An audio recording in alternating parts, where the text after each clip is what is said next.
Hola a todos, hola a todas. Bienvenidos a esta tercera entrevista en vivo del Arquitectura Film Festival. Hoy día tenemos a dos invitados. Ellos pertenecen al colectivo comunicacional De Reojo, que es una productora audiovisual basada en Valparaíso, que produce películas con fuerte compromiso con la forma y el contenido para cine y televisión, en formato de largometrajes, documentales, series documentales y webdoc. Con nosotros está Patricio Muñoz, él es el productor ejecutivo, realizador y de postproducción de las series documentales unitarios, en los que destacan Demoliendo el Muro, Las Cruces, Tiempo, Cotidiano, Nada Simple, Todo Simple, Alicahue, entre otros muchos. Con estudio en música, sonido, cine y videoarte. Nominado al Premio Altazor como mejor dirección de televisión en la serie HDGH, Historia del Diseño Gráfico de Chile, obtiene el premio a la trayectoria Aporte al Cine Regional de FESIC. Docente de Duoc UCS de Viña y en el Instituto de Arte de la Pontificia Universidad Católica del Paraíso. Socio de la Asociación de Documentalistas de Chile. También nos acompaña Claudio Chino Leiva, él es productor ejecutivo y productor general, arquitecto y cineasta, que él desde 2010 trabaja de Reojo Comunicaciones como realizador, productor y productor ejecutivo. Entre sus últimas producciones destaca el largometraje documental Las Cruces, estrenado y premiado en el Festival Internacional de Cine Marsella, y la serie documental Demoliendo el Muro. En 1990 obtuvo el título de arquitecto en la Pontificia Universidad Católica del Paraíso. Bienvenidos, muchas gracias por acompañarnos en esta conversación con el Artfilm Fest. El motivo de invitarlo y participar en este conocimiento, ¿cierto?, del encuentro de cine y arquitectura es justamente conocerlo a ustedes como una productora que de alguna manera ha estado vinculada con nosotros como festival en algunas realizaciones que hemos tenido en versiones anteriores, y justamente en este festival contamos con ustedes de dos realizaciones, ¿cierto?, que es Quinta y El Amable Azul. Pero el motivo principal es justamente poner en valor el trabajo de ustedes como productora, que justamente ha abordado los temas de la arquitectura y de la ciudad con una mirada bien particular en el ámbito documental, en el ámbito del webdoc, ¿cierto?, de lo que se han realizado. Y quisiera preguntarle y partir por ahí, digamos, ¿cómo nace primero que nada De Reojo y cómo nace esta línea de trabajo que de alguna manera estamos visualizando a través de estos años? Les dejo la palabra a ti, Patricio, Claudio. Parto yo, Chino. Bueno, gracias por la invitación. La productora nace en el 98 como una excusa, digamos, para un proyecto que nos invitaron a hacer en su momento cuando Valparaíso estaba postulando Patrimonio de la Humanidad, ¿no? Y tenía que armar un dossier de información, y parte de ese dossier era crear una pequeña película que pudiera mostrar a los personeros de UNESCO en ese momento, en festival, ¿no es cierto?, que cómo era la ciudad, cómo se sonaba la ciudad, cómo se veía la ciudad. Y en ese momento con Rodrigo Cepeda, que es un arquitecto, desarrollamos una pequeña película que fue la que generó, digamos, que se armara una productora que la sustentara ese proyecto, y esa productora es hoy, digamos, De Reojo, después de casi 20 años, un poco más de 20 años. Y el interés particular tiene que ver con el documental. Nos interesa un documental, además, de creación, un documental no tan periodístico o no tan de reportaje.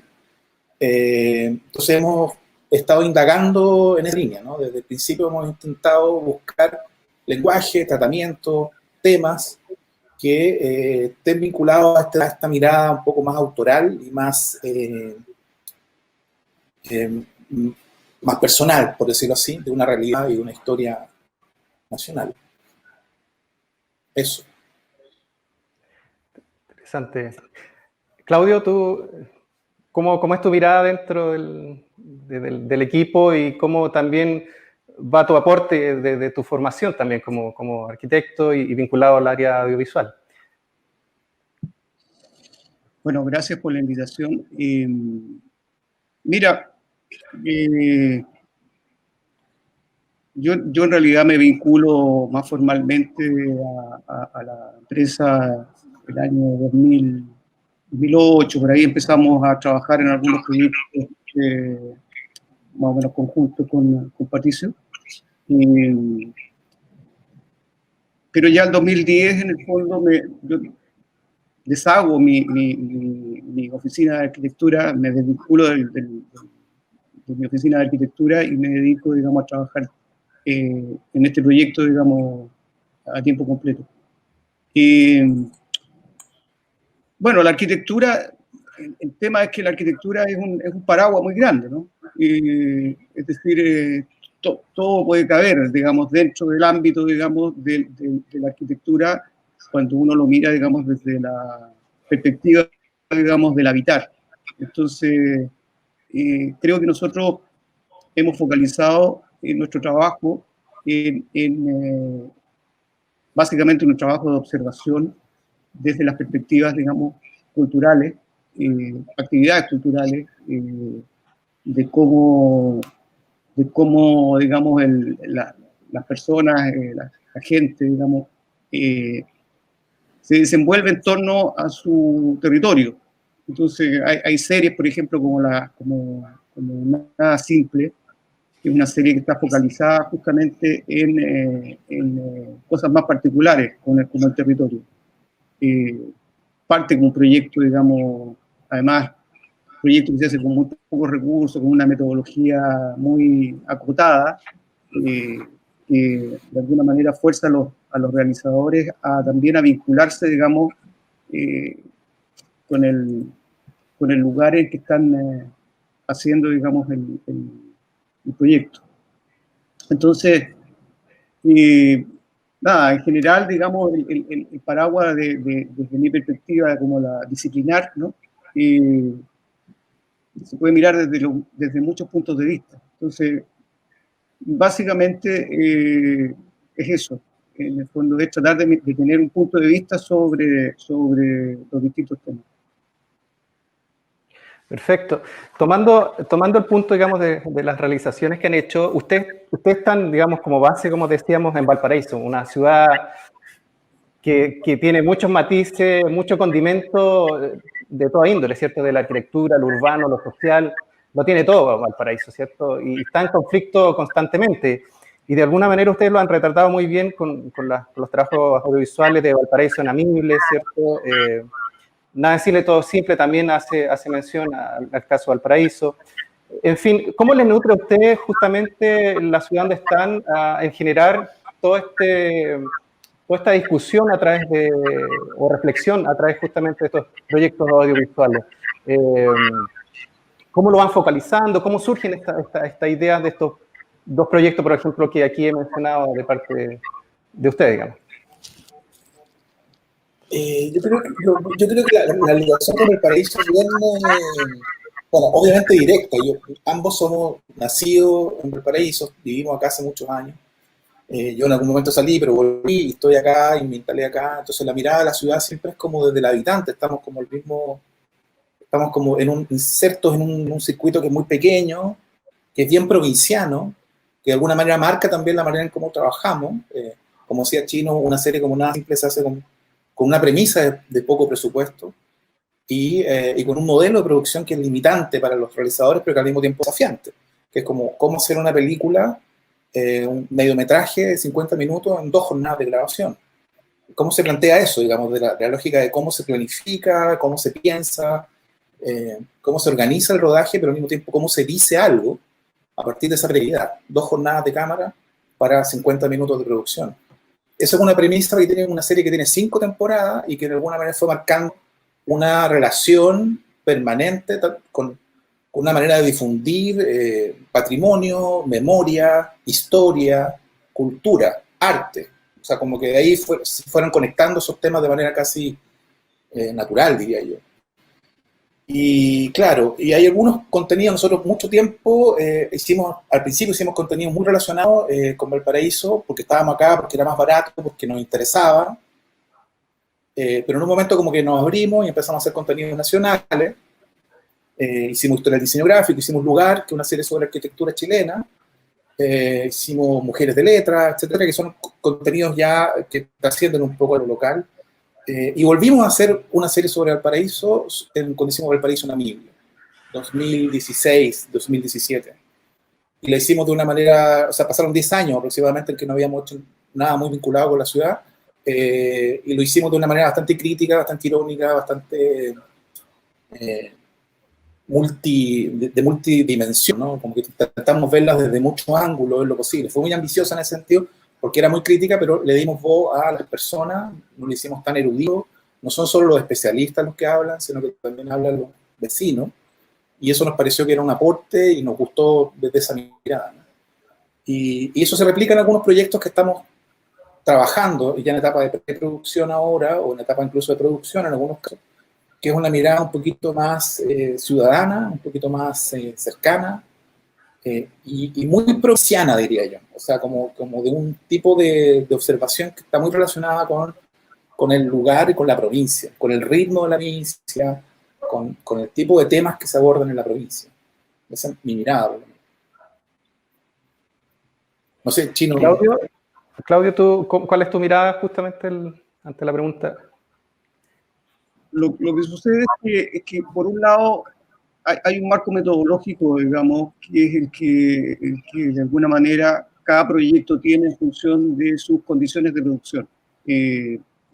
Por ejemplo, este ejercicio que nosotros le proponemos a ciertos realizadores, en el caso de Nada Simple, es una lógica que de algún modo es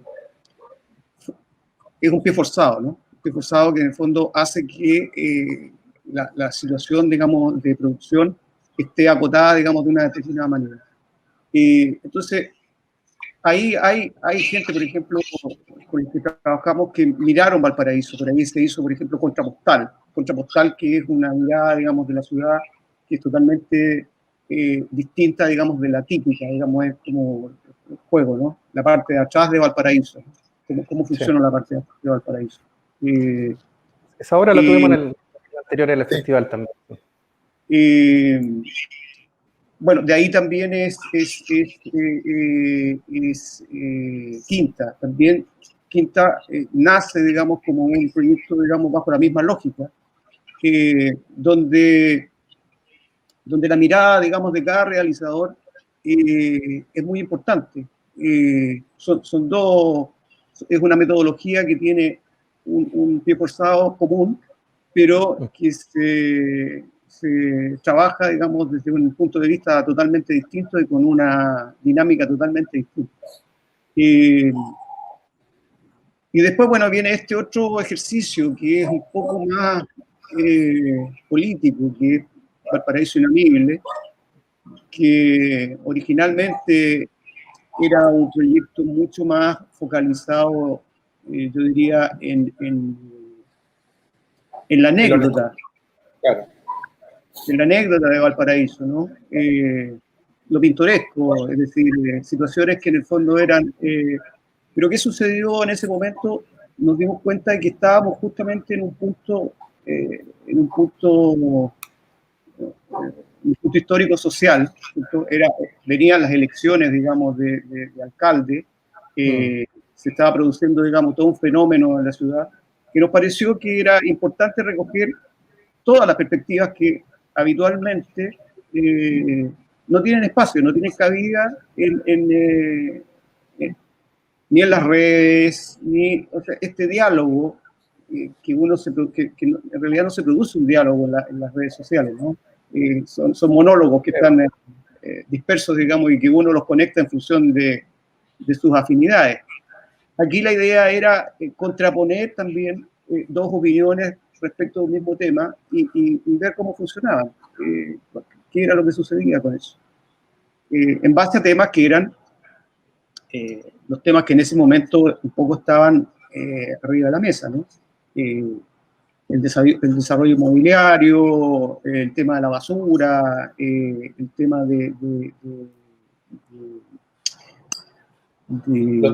sí, una mirada antropológica también. La gentrificación que se estaba produciendo en la ciudad. Ahora, todos esos temas, evidentemente que son de la ciudad. son inherentes a la ciudad, son inherentes al habitar colectivo que existe, digamos, en una ciudad. Entonces,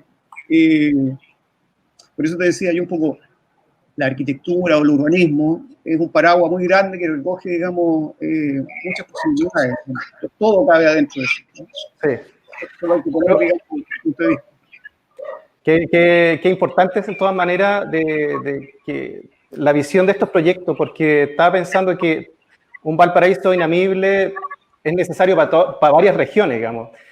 ¿Por qué no hacer un Santiago inamible o algo de ese tipo? Porque no tenemos justamente esa conversación de todos los actores, justamente de cómo van viendo ellos sus miradas respecto al habitar, respecto al crecimiento urbano, etcétera. ¿Cómo ustedes bien lo hicieron en este proyecto? Digamos, efectivamente fue un proyecto, yo lo encontré muy bien hecho, del cual bien confrontacional de alguna manera, pero estaban todas las miradas y uno sacaba la lección de decir, mira, esto es, digamos, ¿cierto?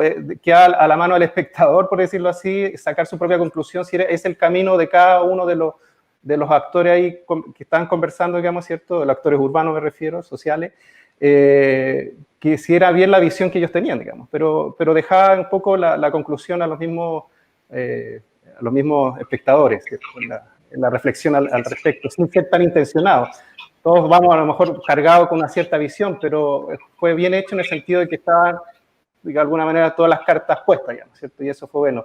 Qué bonito ver un proyecto, como te digo, muy similar en lo que pasa en Santiago. En Santiago tenemos, claro, una cantidad de conflictos, pero no están todavía tejidos, digamos, para poder verlo en un proyecto global, ¿cierto? Vemos casos, pero no vemos la confrontación o la discusión global de estos temas. O sea, interesante lo que ustedes han hecho en ese contexto y yo animo, digamos, que puedan seguir replicándose proyectos como eso. Otro punto interesante que veo en ustedes, en lo que está pasando en el proyecto de Reojo, es un poco también la fuente que están tomando respecto a ciertas obras, ciertos personajes que están vinculados a la Escuela de Arquitectura de Valparaíso, ¿cierto?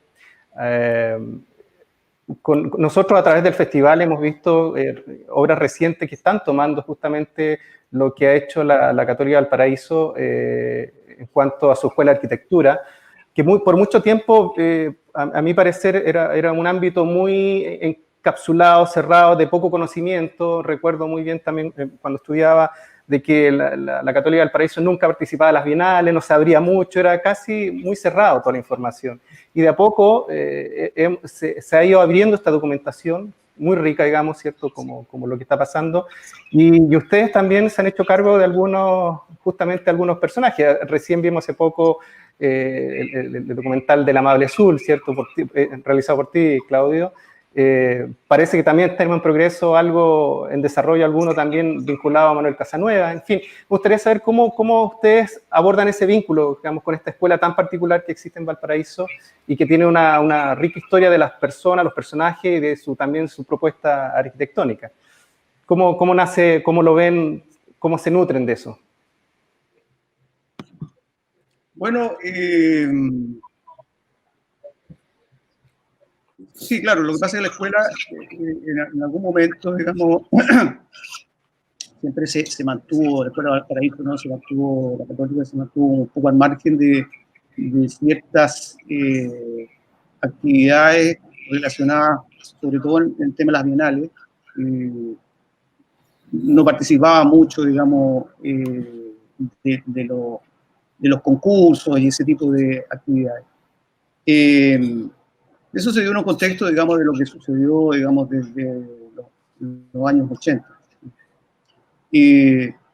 Pero hoy en día, digamos, el archivo histórico, digamos, que tiene la escuela, tiene mucho material que se fue recopilando, fueron falleciendo primero los fundadores del proyecto, Fabio Cruz, ¿cierto? Alberto, José Vial, qué sé yo. Bueno, de hecho, el único que está vivo realmente de los fundadores es Miguel Esquin. Entonces, todo ese material está disponible para consulta, digamos, en el archivo. Y yo creo que ahí hay un punto fundamental de tratar de entender qué es lo que significó este proyecto para, digamos, no solamente el ámbito de la arquitectura, sino que también para el ámbito de la universidad, ¿no?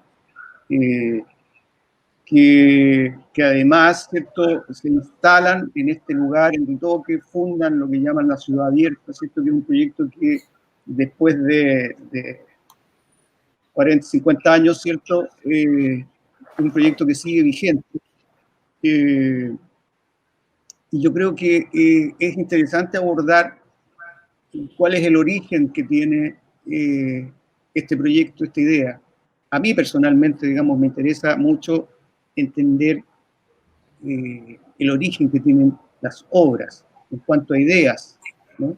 Entonces, desde esa perspectiva, digamos, es que se abordó, digamos, el desarrollo del proyecto sobre la obra de Colina de Miguel Ayquem.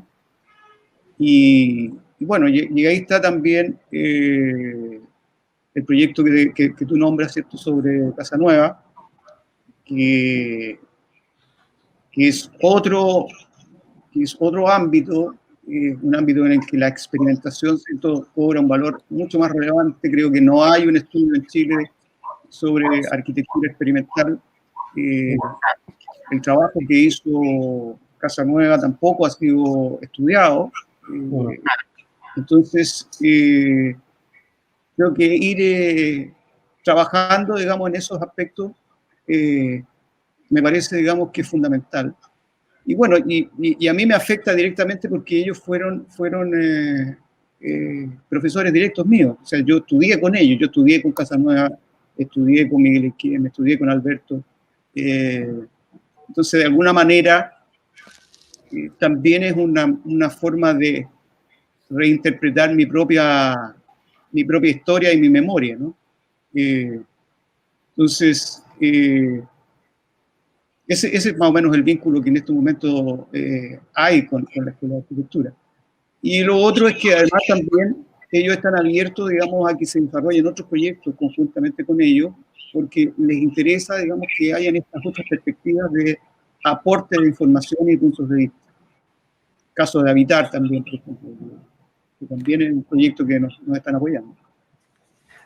Interesante. Yo creo que hay mucho todavía por ver, digamos, mucho por ver, digamos, justamente de esta escuela y de sus fundadores. Y qué bueno que se esté abriendo toda esta información y que año a año podemos, no sé, recibir algo de este legado de esta interesante escuela de arquitectura en Valparaíso.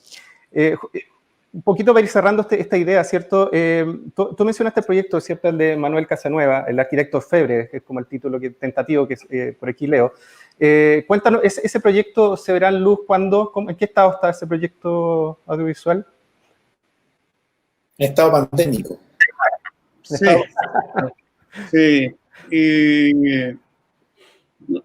Nosotros tenemos algún material que trabajamos con Manuel en otro proyecto que es un proyecto de arquitectura que se llama El Lugar, que se hizo hace 2010, 2013. Claro.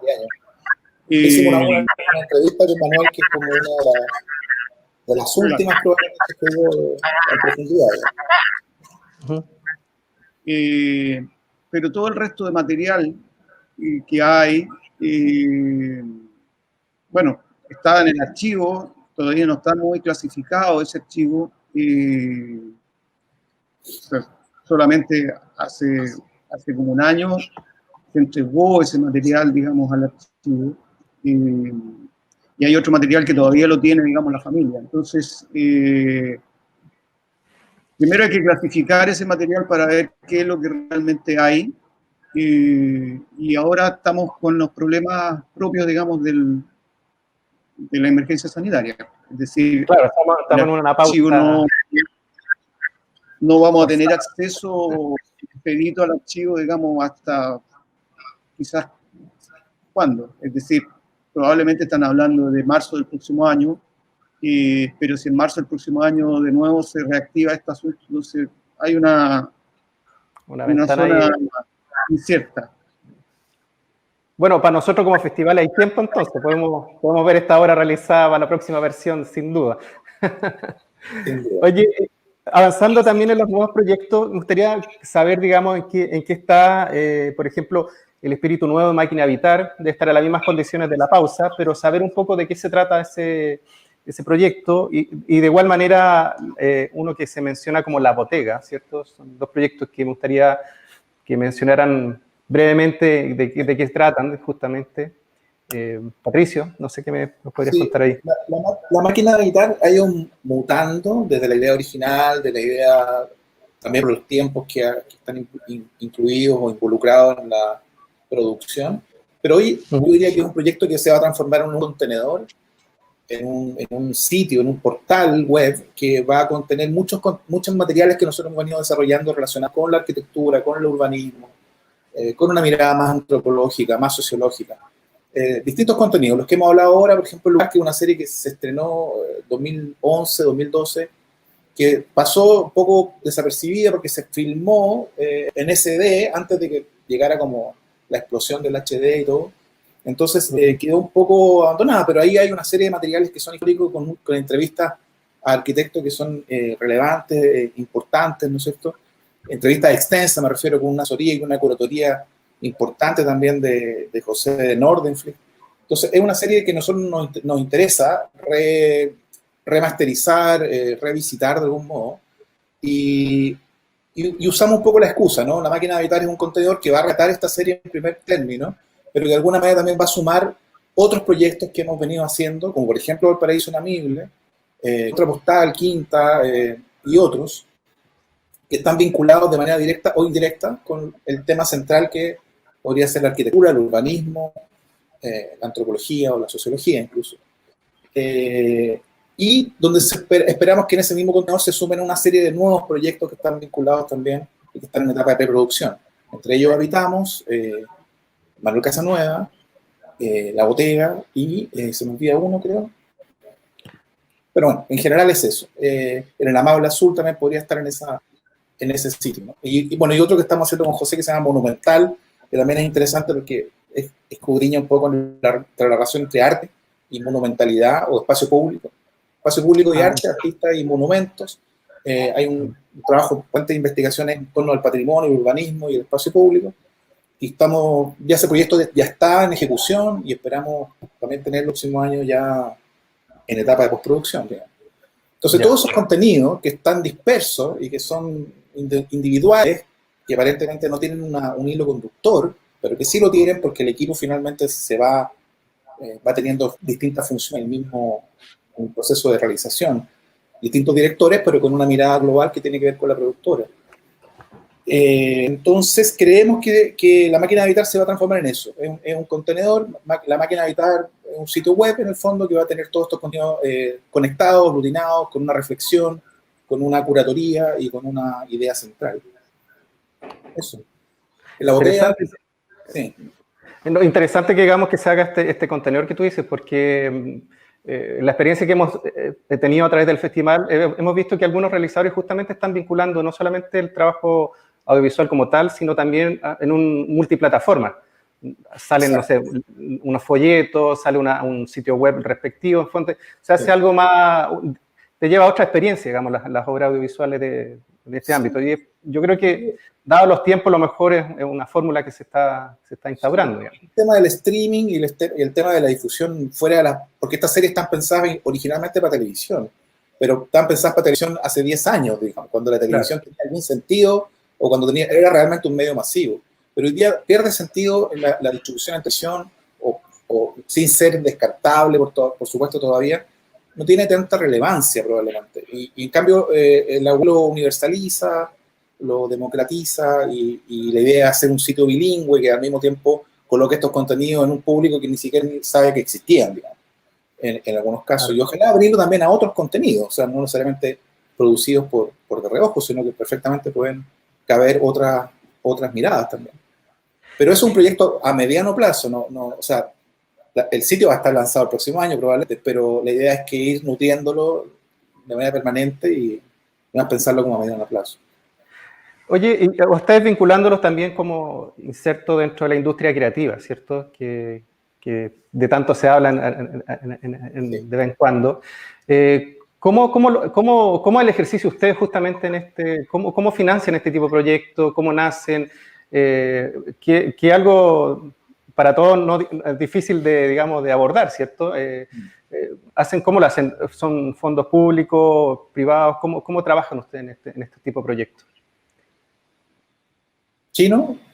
¿Querés decir? Bueno, yo creo que dos cosas, un poco lo que comentaba Patricio antes, tiene que ver con el hecho de que tampoco existe un espacio real para que un determinado tipo de producciones tengan visibilidad en el sistema, ¿no? En el sistema de comunicaciones, llamémoslo de alguna manera.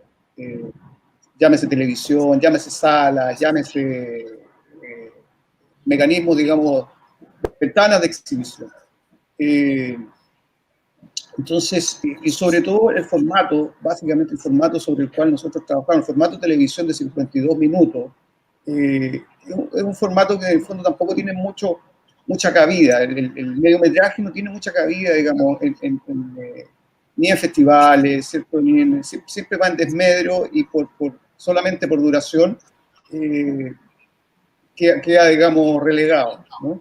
Entonces, por un lado, el tema de la plataforma viene a dar esta accesibilidad. Pero yo creo que hay un tema que no resuelve, que es la reflexión que se genera en torno, digamos, a la visualización de este tipo de proyectos. Creo que ahí hay un trabajo que hay que inventar. Pasan con lo que están haciendo ustedes, ¿no? Que de alguna manera se ponen los temas, se ponen conversaciones y se generan, digamos, documentaciones, nuevas ideas en torno a lo que se está mostrando, ¿no? Yo creo que es una situación que todavía, digamos, no está resuelta. Creo que falta tener espacios de reflexión y mecanismos de reflexión en torno, digamos, a este tipo de propuestas en el fondo que se están haciendo, a esta cantidad de puntos de vista. Bueno, y por otro lado, lo que tú preguntas respecto de la producción, nosotros fundamentalmente trabajamos con fondos públicos.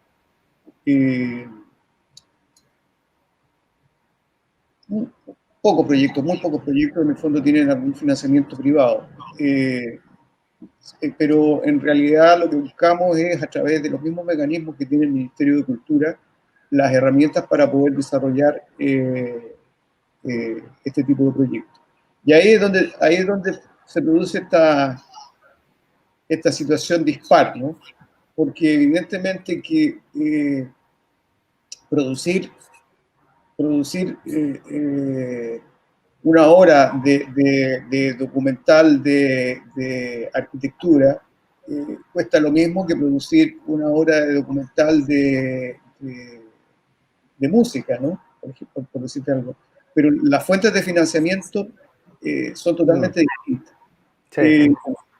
Entonces, en algunos casos, ¿cierto? Hemos ido inventando estos proyectos, estos mecanismos, como los de Nada Simple, ¿cierto? De trabajar en base a una práctica casi de guerrilla. Y hay otros proyectos que tienen más espalda, digamos, en términos económicos. Pero fundamentalmente lo que hacemos es trabajar con fondos públicos. Claro. Sí, a mí me gustaría agregar a eso que finalmente es un sistema bien siniestro, ¿no? O sea, estamos insertos como la mayoría de las industrias culturales, como tú llamaste al principio. Hay un rebote y no sé si ya. Estamos insertos en una cuestión siniestra, que metodológicamente estás compitiendo con tus pares por un espacio muy reducido de financiamiento, con una poca comprensión también de los contenidos. Nosotros hemos ganado varios Fondar y creo que nunca nos han revisado un contenido después determinado. O sea, lo que te revisan es la rendición financiera, obviamente. Hay un pequeño problema que a la escoba, pero no hay una visión cualitativa de contenido, no existe esa instancia. finalmente los proyectos, hay pocas instancias donde uno pueda compartir con pares para decir, oye, vamos mejorando, vamos haciendo autocrítica, vamos generando crítica especializada. Hay un avance sustancial en los últimos 5 años, diría, en ese sentido, pero falta mucho, es un trabajo gigante. Y la precariedad que eso implica, porque finalmente tú puedes postar proyectos, un año tenés suerte y se mezcla con buenas ideas y con un buen desarrollo, con el tiempo adecuado para desarrollar un proyecto, que también es trabajo, y otro año no. Entonces finalmente la productora ha tenido etapas de mucha producción con equipos grandes de trabajo, o sea, 15, 18 personas trabajando, dando empleo, generando contenido de calidad, creemos nosotros, y venimos en que sostener siquiera una oficina es absolutamente complicado. Entonces esa precariedad y ese vaivén no es una cosa que nos afecte solo a nosotros. Yo creo que todos los agentes culturales de muchas disciplinas tienen el mismo problema. Hay un factor de la mirada que tiene el Estado sobre la cultura que me parece que es muy relevante también tocarla. O sea, un 0,3% destinado a cultura hoy día parece una aberración. O sea, es una cosa ya fuera de sentido, no tiene ningún sentido. Y sostener eso, además, incluso recortar los presupuestos, incluso en algunos casos, me parece que es justamente ir en el sentido contrario de lo que hay que hacer. Sí, sí, es parte justamente de toda la industria de la cultura, digamos, que está en cierta crisis y esta competencia a veces perversa que existen por los mismos fondos. Y claro, yo creo que, bueno, es parte de la reflexión también de cómo se entiende la cultura y de cómo también proyectos, pero déjame ver si se nos pone aquí de cómo proyectos, digamos, que son necesarios, digamos, de parte del acervo cultural nacional que deben realizarse, digamos, ¿cierto? Pero, bueno, yo creo que es una lucha que de todos, digamos, estamos aportando un granito de arena, un poco ir moviendo la vara más allá y que ojalá en un futuro podamos financiarnos todo, digamos, ¿cierto? La cultura nos hace crecer a todos, digamos, en tantos aspectos. Por supuesto. Bueno, retomando un poco los proyectos que ustedes están desarrollando, parece que podríamos nosotros ver un pequeño vistazo de lo que es Habitamos, ¿cierto? Tenemos un material que parece podemos compartir. Sí, te cuento brevemente, es una que toma como referencia la vivienda social. Nos interesa como el proceso histórico que ha tenido la vivienda social en un territorio específico, en este caso Valparaíso, con distintos casos, distintos ejemplos. De alguna manera está inspirada en un documental de Coutinho, que es un documentalista brasileño, que es un documental en edificio más. Sí. Que a mí me encanta el resultado, ¿no? Como que el proceso y el tratamiento aparenta ser un poco, formalmente un poco plano, quizás, pero el contenido de lo que sucede ahí cuando va entrando a todos los departamentos de un edificio en Río de Janeiro, y va recabando esa información más bien sociológica, vinculada a un espacio público, o sea, un espacio social que tiene que ver con el edificio, pero de una manera muy interesante de documental, ¿no? Entonces, yo vi esa película hace mucho tiempo y surgió en una conversación, ¿no es cierto?, la idea de levantar este proyecto con una arquitecta también, que es la Manuela Tromben, pensamos en hacer una serie que tenía que ver con espacios de vivienda social históricos, desde principios del siglo XX en algunos casos, hasta algunos contemporáneos, 4 casos muy distintos entre sí, intentando replicar esta idea de Coutinho de entrar a estos lugares desde la lógica de cómo se habitan, de cómo es su movilidad o su interconexión, por decirlo así, las maneras de habitar que tienen esos espacios. Están diseñados en alguna medida para vivienda social, pero con diferencias radicales. O sea, lo que es una vivienda social que tiene departamentos de 100 metros cuadrados, con techo alto, con una dignidad interesante en estos edificios antiguos, como por ejemplo el edificio Favero, que está incluido en esta serie, o departamentos más contemporáneos, la población Centeno es otro caso que nos interesa, que está en Cerro Larón. Estamos barajando opciones con la Villa Berlín, que está en el Cerro Esperanza. Elemental, que también podría ser un ejemplo, en este caso, de lo que hizo Alejandro Lavera, ¿no es cierto?, en el acantilado del Paraíso, cerca de Playa Ancha, que también es un caso muy específico, muy particular, con muchas particularidades que lo hace interesante, y estamos pensando también en las 7 Hermanas como una posibilidad, que ya un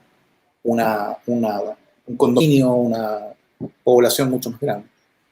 Bueno, eso en líneas generales, digamos. La idea es escarbar desde la observación en estas miradas antropológicas, en estos cruces que se producen entre habitantes antiguos, habitantes nuevos, siempre vinculados con este espacio común y la manera en que el arquitecto diseñó ese espacio común y cómo lo emplaza, ¿no es cierto?, en algún lugar de la ciudad, desde la lógica urbanística también, que esos lugares han tenido esa transformación que han tenido en la historia, ¿no? Ya. Eso. Y bueno, hay una maqueta que podemos visionar.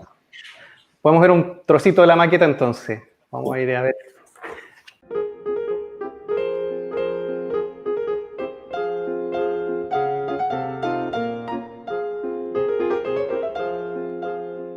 Yo actualmente tengo 70 años. He vivido toda mi vida aquí. Yo nací en esta casa.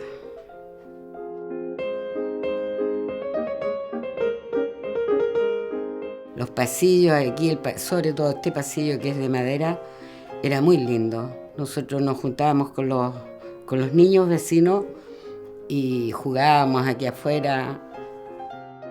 Mi marido decidió cambiar los sillones y los quería botar, pues yo le dije, no, dejémoslos afuera. Nos reunimos ahí, hacemos una oncecita y estamos con los vecinos. Nosotros somos familia. El vecino ha sido como el administrador que hay aquí en el edificio, don Antonio. Todas las cosas que hay que ver o hay que conversar o hay que preguntar por el vecindario, viene a la casa de don Antonio. Don Antonio es como el cura del pueblo. Reunión que se hace aquí de la comunidad, lo hacemos ahí. Centro cívico de la comunidad en este caso. Ahora te digo, sigue el orgullo, sigue esa gallardía de este edificio en pie desde ese año, con la gallardía, pero como una gente de edad. Es el edificio que tenemos aquí.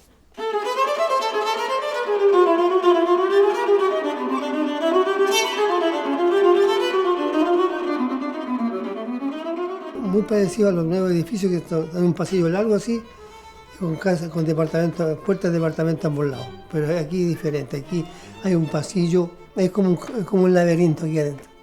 Tiene ese que toma, lo toma uno, lo envuelve.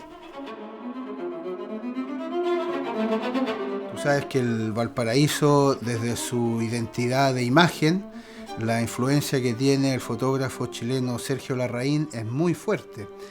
Y una de las fotos del libro, el libro emblemático de Sergio Larraín de Valparaíso, es una de las escaleras de este edificio. Ese fue como mi segundo timbre de decir, este es el lugar. Después conocí a la Ana María, vivimos aquí, fundamos familia. Tiene una arquitectura física y humana así improbable, sorprendente, que tiene que ver un poco con mis deseos de lo que yo quiero en mi vida, digamos.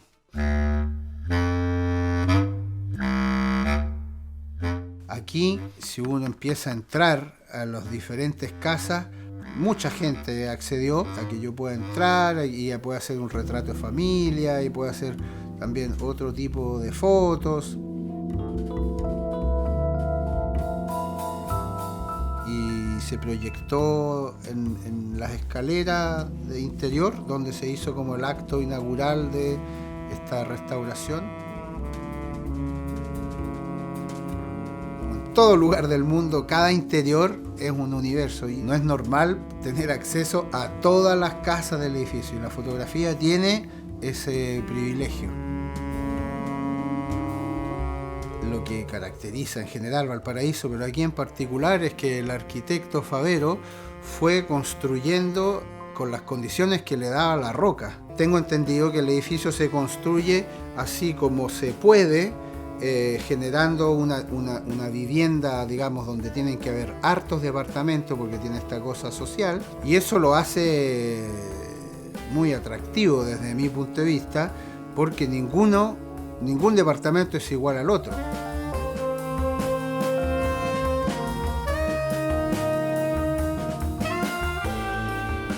Por nada del mundo dejaría este pedacito. De aquí me sacan con ataúd.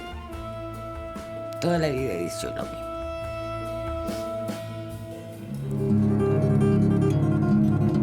El edificio Favero, en el Cerro Florida de Valparaíso, construido en 1912 por el arquitecto italiano Giocondo Favero, permitió otorgar soluciones dignas de vivienda a los trabajadores y sus familias. Las crisis sociales, ambientales, culturales y biológicas que vemos en estos días señalan nuevos desafíos, cuestionando el diseño y sostenibilidad de nuestro sistema de vida. Habitar indaga en estas relaciones desde lo local y observa cómo la tradición se transforma.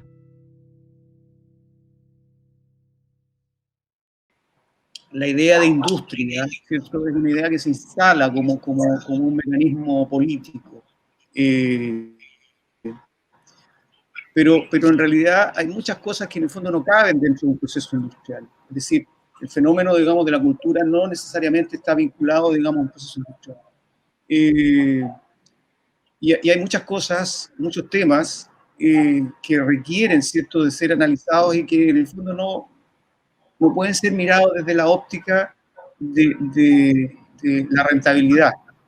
Si miramos la cultura como desde la óptica de la rentabilidad, estamos sonados en realidad, porque hay muchas cosas que efectivamente no tienen espacio ni tienen ninguna posibilidad de ser realizadas.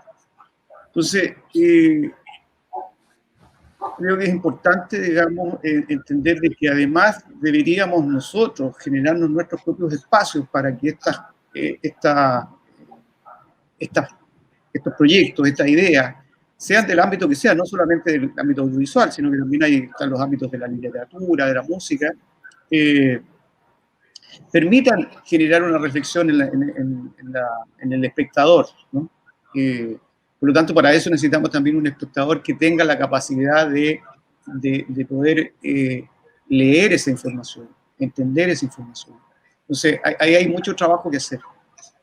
Y bueno, y respecto al tema de habitar, por ejemplo, ahí hay un fenómeno que estamos analizando justamente con la población esta del proyecto, por ejemplo, la Villa Berlín, que es un proyecto que se generó, ¿cierto?, a partir no solamente de una idea de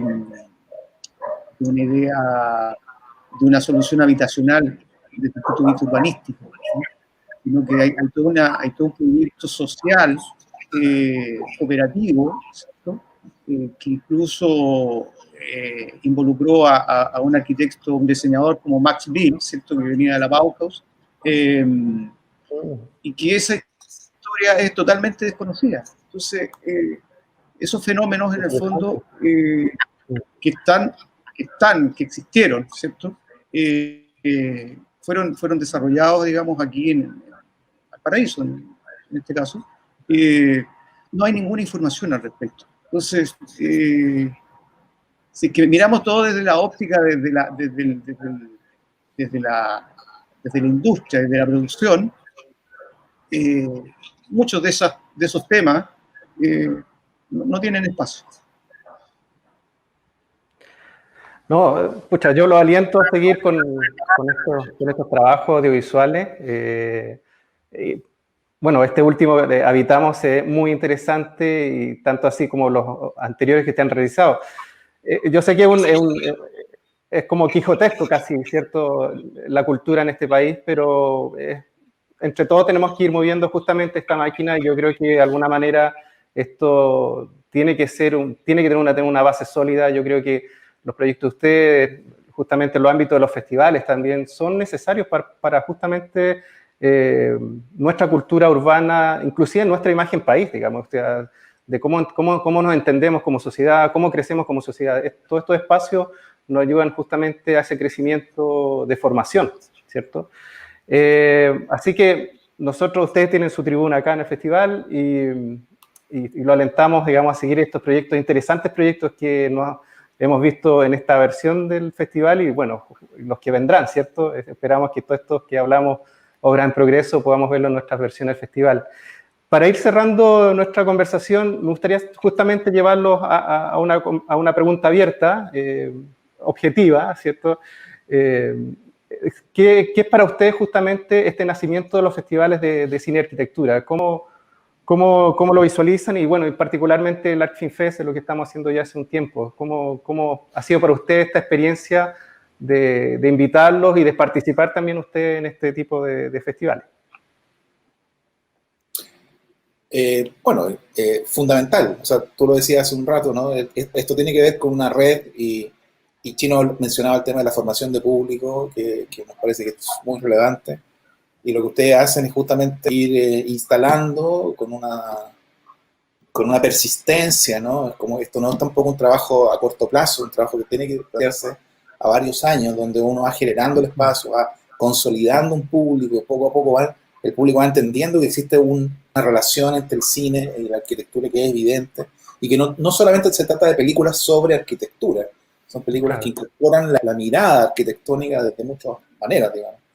Entonces eso lo hace, a mi juicio, muy, muy interesante y que trasciende, ¿no es cierto?, la mera información disciplinar, o sea, solo para arquitectos y urbanistas, sino que también tiene que ver con el cine, tiene que ver con la identidad, tiene que ver con la historia, tiene que ver con una serie de otros elementos que no solo tienen que ver con lo disciplinar. A mí eso me parece que en un festival como el de ustedes queda patente, queda claro, es como un sello, y eso me parece que es súper relevante. Para nosotros es fantástico que nos hayan invitado este año y que hayamos podido mostrar la reciente película En el Amable Sur, que ha tenido muy poca difusión, recién estrenada, que está recién entrando en una etapa de difusión y prácticamente la estrenó en el festival de ustedes este año, o sea, sí, prácticamente. Y un estreno online, porque la película obviamente estamos en esta situación, ¿no? Y revisitar Quinta, que es una película del 2013, si no me equivoco, de Guillermo González, que es parte, ¿no es cierto?, del proceso de Nada Simple, Todo Simple, de estas películas de bajo presupuesto que hablábamos hace un rato, y que en lo personal me emociona revisitarla, o sea, que ustedes hayan tomado esa película en particular y que la invitación haya sido específicamente a ella, una película pequeña, pero que tiene ciertas relaciones emocionales con ella, digamos. Entonces me pareció muy, muy interesante y muy potente, digamos, el poder verla y visionarla de nuevo después de hartos años. Eso por mi parte. Qué bueno. Chino está silencioso. Reflexivo. Está reflexivo, sí.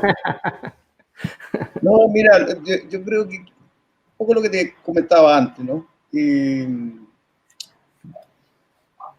Es decir, la arquitectura como disciplina, ¿cierto? A veces es como una carga media pesada. Dice, no, mira, es que yo no sé mucho de arquitectura, pero en general